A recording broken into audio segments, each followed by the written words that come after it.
What do you do when you get the time wrong? Find out. Coming up.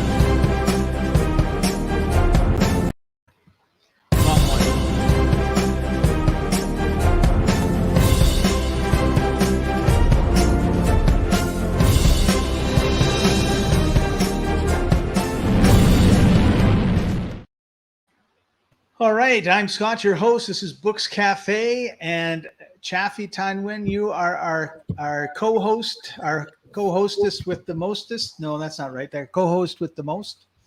How are you doing today? I'm great.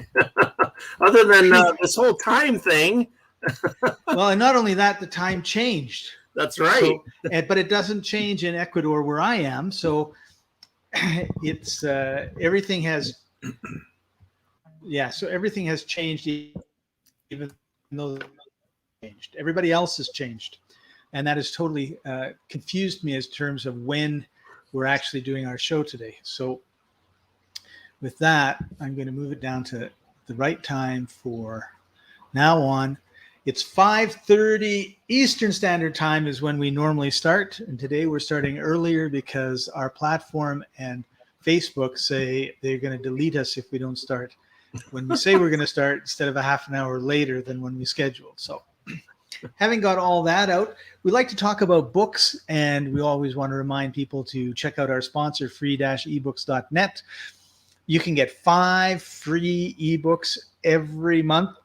Join our VIP and get unlimited downloads, including audiobooks.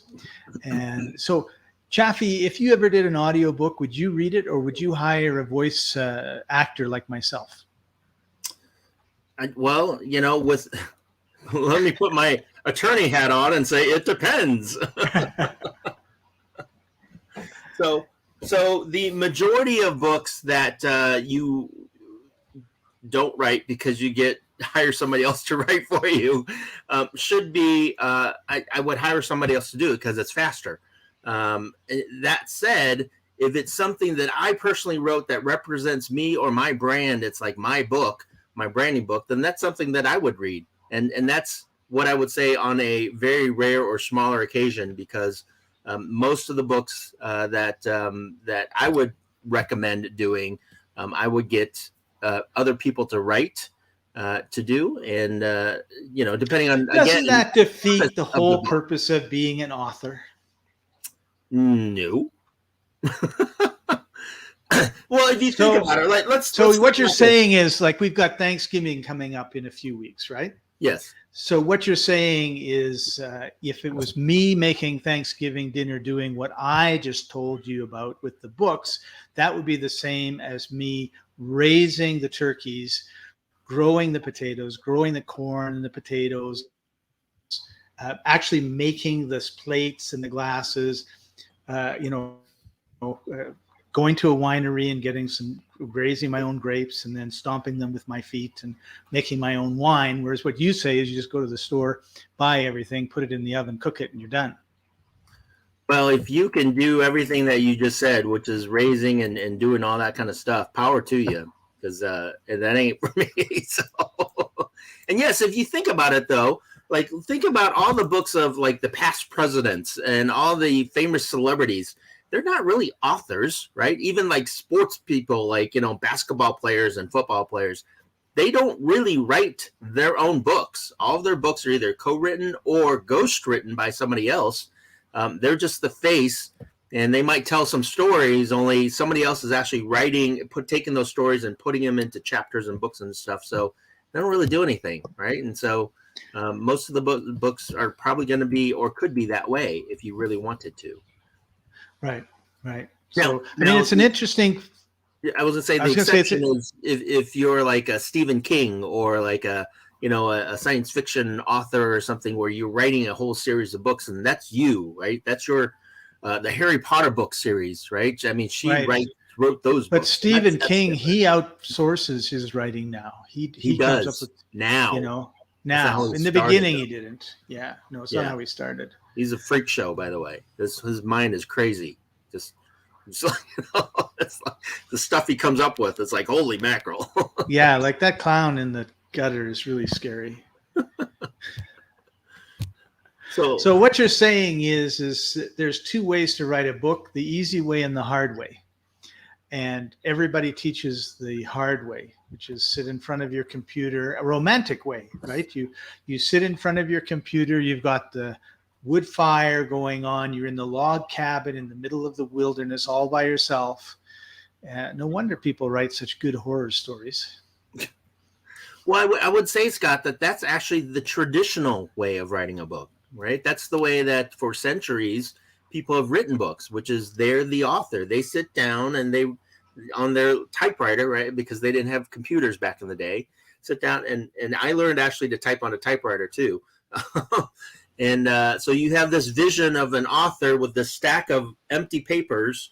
If you've seen, by the way, if you've seen the Stephen King movie Misery, that story is about an author, and he is forced to write a book in that story. And so again, your vision is you have this typewriter with a stack of empty sheets. You stick it in, roll it up, and you start typing away. And you're the author, and hopefully this stack gets lower and the other stack that you're writing gets higher. And that's the vision that most people have. So when it comes to writing a book, that's what they think that they need to do, which is sit down and start typing and doing their own thing. And with today's technology and the access of resources that were never available before, you don't have to sit down and type and write your own book. You can outsource that piece of it, or you can do an audiobook where you actually are just talking and you can transcribe that into text and then just edit the text. So there's many different ways of doing it where you don't actually have to sit down and type anything. Yeah, awesome. And you can get a lot more productive, right? I mean, one of the reasons why a lot of authors have a problem making money is they come up with one book every 3 years. Need a lot of sales to be able to eat between book launches. Yeah, and again, you're absolutely right. When you have an idea and you think, and this is the same with business, though, Scott, it's like as an entrepreneur, you want to do everything. You want to be in charge, and large and in charge, and you want to be the person that is taking control and writing the ideas and doing everything. When in reality, the most effective businesses, the person in charge isn't really doing anything except hiring the resources or guiding the direction. And so it's the same thing with a book. If you want to be able to put out a lot of good quality books in a very short period of time, you need a team. You need a whole team of people. You need editors, you need writers, you need illustrators, designers. And once you have that team in place, you can start burning and churning books and putting them out there. Yeah, absolutely. We're going to be right back.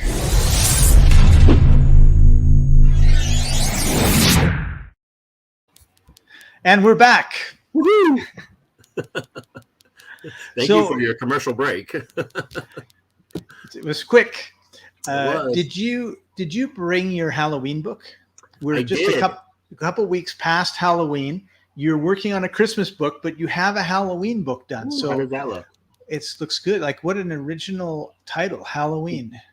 Can you read that? Treats are better than tricks. That's right. Beautiful design cover and everything. By the way, this is our ghostwriter name, Christine K. Fields. That's not my name, by the way. My name is on the box over here. So, so this is our little Halloween book, and I'm just going to flip through a few pages that we put together. We wrote the story, my partner and I that did this, and you wrote it. We wrote the original part of this. And now this one, we actually went through and wrote as we were writing down the idea of it. We ended up writing it. So cool. So you're an accidental author, is what you're telling me. Yes, because we usually use our ghostwriter from England to do a lot of this. And in this instance, because we wanted to get it out faster and we were on a flow, we actually ended up writing everything ourselves. And we also added at the very end of the book, which we haven't done with some other books, because this is kind of like a special edition, like a little Halloween, games and searches and prizes. So obviously it's geared towards kids. So we wanted a little fun in there for the kids as well. So But that book came about. It took us, I'd say, a little over a month because we kind of drug our feet a little bit to put that book together. Only it came through really quickly. So you're turning the whole author thing upside down, right? Like you just said, it just took you a month. It should have taken you like a year and a half. Because you should have been sitting there with writer's block and trying to figure out, how to type and, and is this, and have, the dark night of the soul. Like, am I really an author? Can this really work? What am I doing here? What does my life mean? And you didn't do any of that. No, I didn't. What I can say though is that, when we were figuring this out, our first book did take us about a year and a half. Only this is our 13th book. Yes, 13th for Halloween. Right? Yeah. And so that one took us, like I said, about a month and a half. And we really could have finished it sooner if we wanted to, only, we got it out on time for Halloween. It has its own time. Yeah, and so, it has its own time. Right. And I think that's another important part of this, right? Is the more you do something, the better you get at it, and of course you've systemized it as well. But now, Scott, I will show another book that I co-wrote or wrote and edited, which is a book you have, Private Money and You, and I am actually on this as an author. I don't know if you can see that. There's my name right there. Yeah. Yeah. Okay. So I'm on this as an author, and as you can see, it's a fairly thick book, right? With if I can turn the pages, no pictures. Pages. There are a handful of pictures, only it's mostly text. Okay, it is almost 300 pages. It's actually 277 pages, from cover to cover, and this book actually took about a month, and because you were around when I was commissioned to edit this or write this book. So. Well, that's really kind of a funny thing because you were told it's all done, just edit it, and then you started reading it and you just rewrote it. Yeah, it was not all done. So, but that book, if you talk about the beginning, like you said, it was a month, right? But if you talk about the beginning point of when the decision was made to write the book, to when it was actually published, it was more like 5 years, wasn't it? Well, I take that back. I shared with you the wrong book. This is the book that we're talking about. This is the book that I ended up editing that took 5 years, right? Oh, okay. So this book, the author of this, our fellow friend Jay, if you're watching, started about 5 years ago.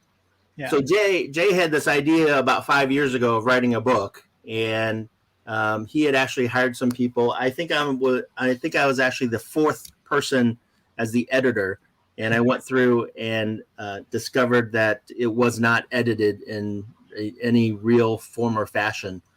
So I had to go through and rewrite the whole thing, and this was actually done in about a month as well. From when you decided to start, right? This book was actually written in a month. Okay. So I wrote this book. I edited this book, which when I said I edited, I rewrote this book. So isn't that what editors really do? Well, editors usually edit. That was not an edit. So what is the difference between the two books? I just want to clarify is that I actually sat down and typed about 150 plus pages of this book, right? So this was the author in the cabin, me typing on a laptop. And when you're an subject matter expert or SME in your area, you can do that. You can sit down and just start typing ideas about what's going on, and you can get something done really quick. Now, what I would recommend is this is a co-authored book with, again, our friend Jay, right? Yeah. And, for his portion of the book, his wasn't typed. His was, had a presentation, and we took that presentation and converted that into a transcript and then edited the transcript. So this is a combo of, using some technology, which is voice recognition, transcribing it into a transcript, editing the transcript, as well as me traditionally typing a book. Okay, so again, for Jay to sit down and type, one, he would never do it because he's so freaking busy. He doesn't sit down and just type. Right, right. And two, it's time consideration is a big key, right? Like, how do you get what you need done, and then do I actually need to do most of it, correct. Or can I, So you got to ask yourself. The reason that I sat down and typed about 150 pages or half the book was because I enjoy writing. That's something that I've always done since I was a teenager. I enjoy sitting down and typing and writing. And most people, I would say, do not enjoy it. Like most people, they can stand up and talk for 1 or 2 hours about pretty much anything that they're interested in. And when it comes to sitting down and typing it, there's like this mental block. There's a wall there, right? And so some people like to sit, and some people they like to move around, right? So if you're, it really depends on the personality. And so Jay's one of those guys that likes to get up and talk and present and share. And very social. Sit, right? Very social. And to have him sit and type, that doesn't work. And so it would be painful for him. So we had to take his portion, convert it, and then my portion I sat down and typed because, again, I enjoy doing that. And obviously, it took longer for me to sit and type everything than it did just to transcribe a presentation and make that happen. Right. So right, and one that he'd already done previously, and you just repurposed.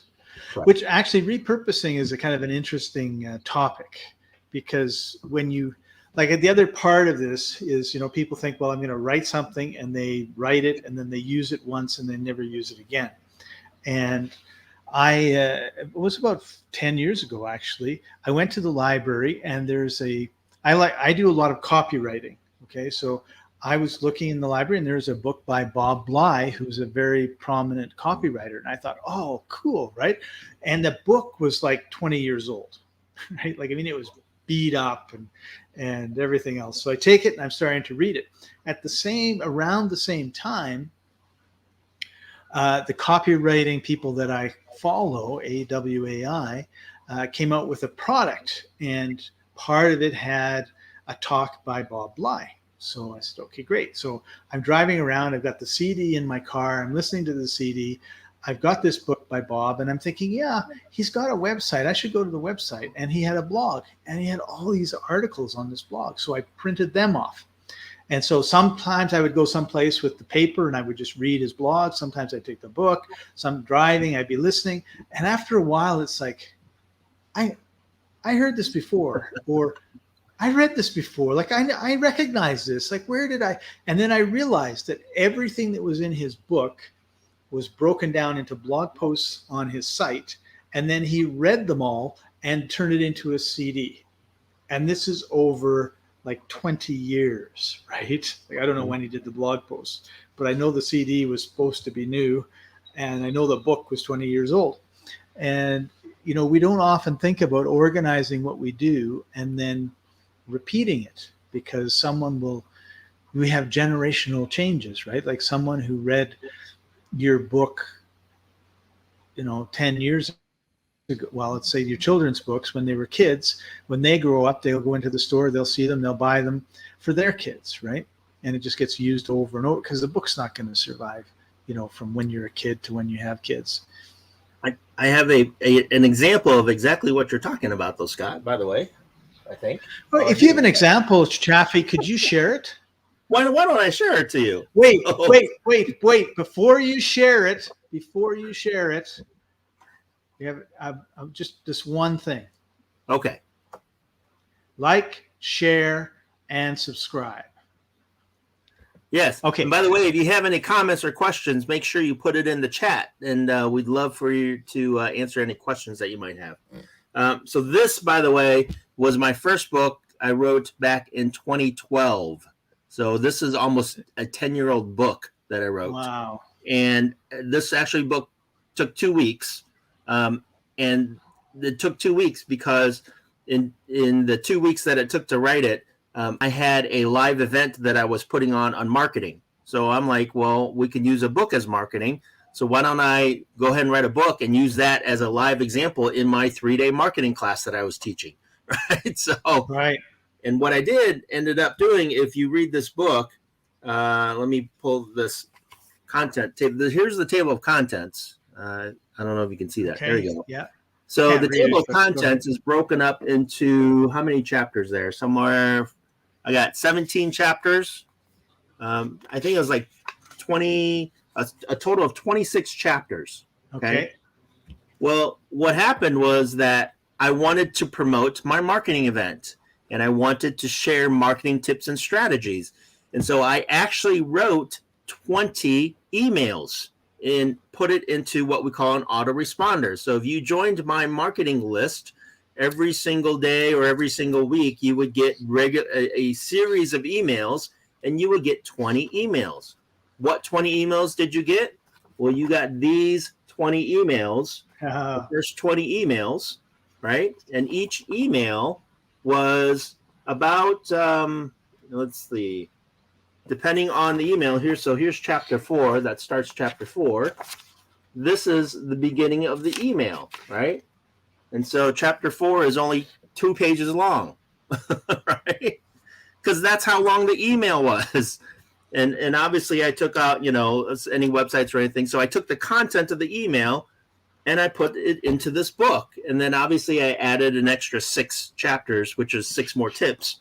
Only each chapter is a tip on marketing. It's a marketing strategy or marketing tip. So this is in an autoresponder. You can wait over the course of about a month or 2 to get everything, or you can buy the book and get everything at one time.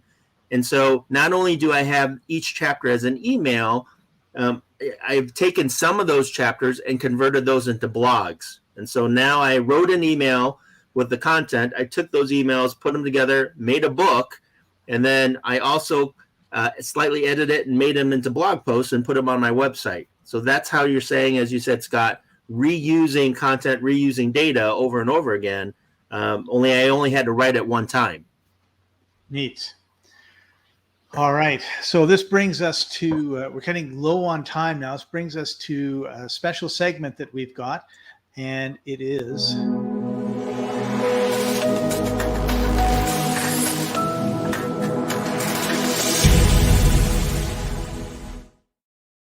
today's tip. And of course, Chaffee and I, as usual, have not discussed anything like this, and I've just thrown this at him. But what would be today's tip for authors, Chaffee? Today's tip for authors. So I believe in the past tips, we've said, just get started, just get going. Today's tip for me, though, is really, depending on the kind of book that you want, depending on the kind of book that you want to write, make sure that you structure it and organize it first. So I'm very analytical. I'm very structured and organized. And so for me, instead of just sitting down and starting to type and then hoping everything comes together, one of the first things I do is I come up with the concept, with the idea. Once I have the idea, I chunk it down. I do what we call chunking it down and break it down into its smaller parts. So instead of tackling a whole book at one time, I'm tackling the smaller parts, and it's a lot easier to accomplish. And so when you're sitting down, when you're writing a book or thinking about writing a book, how does your book chunk down into its individual pieces? So for example, in this book, each chapter was an email, and each email was one idea about marketing, one idea, one concept. And so how do you break yours down? And so now I can just tackle that one idea and then tie it together versus tackling this whole big project, a whole big book. So I guess the tip in a nutshell is chunk it down, right? Chunk it down. That's a good one. I like that. My tip would be get in a writer's group and get into a place where you can bounce ideas off of other writers, where you can get support. Hopefully they don't tell you that you're a terrible writer or anything like that. If they do, go find another group.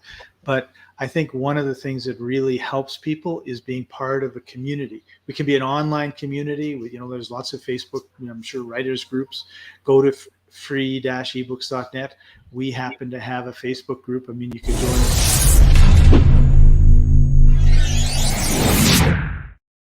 couldn't help it. I really liked that video.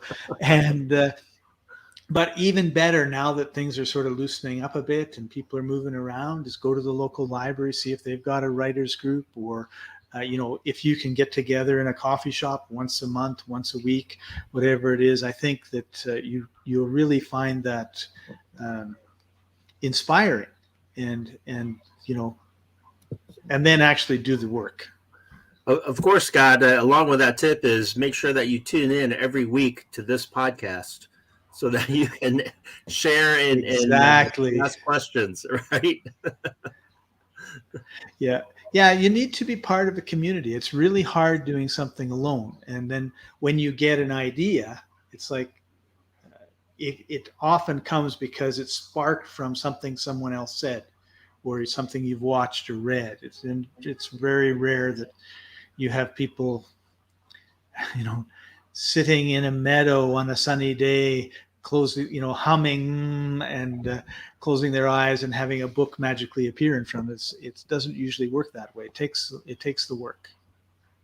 Yes, Scott, and just to add on to that, it's kind of like you're in a mini mastermind, even if it's not formal, right? And in a mastermind, obviously, if you've read the book Think and Grow Rich, you know that it's when multiple minds or two minds come together to form a greater third mind that comes with ideas, comes with thoughts that would be impossible if you were separate. So sharing your thoughts and ideas with somebody else will create this extra mastermind that will provide you with additional influence, additional inspiration, and ideas that you can put into your book and help you complete it faster. Yeah, awesome.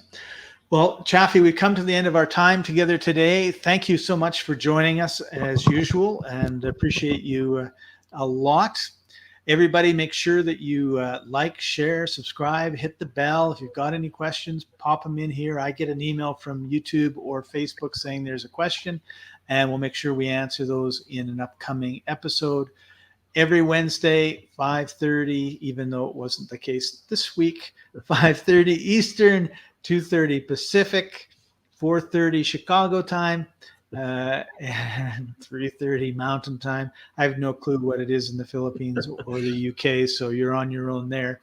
But make sure you head over to free-ebooks.net, download 5 free ebooks. I mean, it's free to join. The books are free. And if you want to support us, we're there to help authors create a community, because authors, you can put your book on the site for free. We get over 200,000 visitors every week, and I'm sure that there's a lot of those people that would love to read your books. The whole idea is publishers want hits. They want known authors, and it makes it very, very difficult. On the other side, there's an awful lot of self-publishing going on as well. So and then there's readers that are tired of reading, Stephen King. They want to read horror by somebody else that has a different feel and everything, and they can't get it necessarily at Chapters. So head over to free-ebooks. We've got textbooks, we've got romance books, we've got fiction books, we've got nonfiction books, we've got nursery rhymes, we've got children's books, and it goes on and on and on. There's over 40,000 books in our catalog, and it's growing all the time. So thanks for joining us, everybody, and we'll see you next week. Bye for now.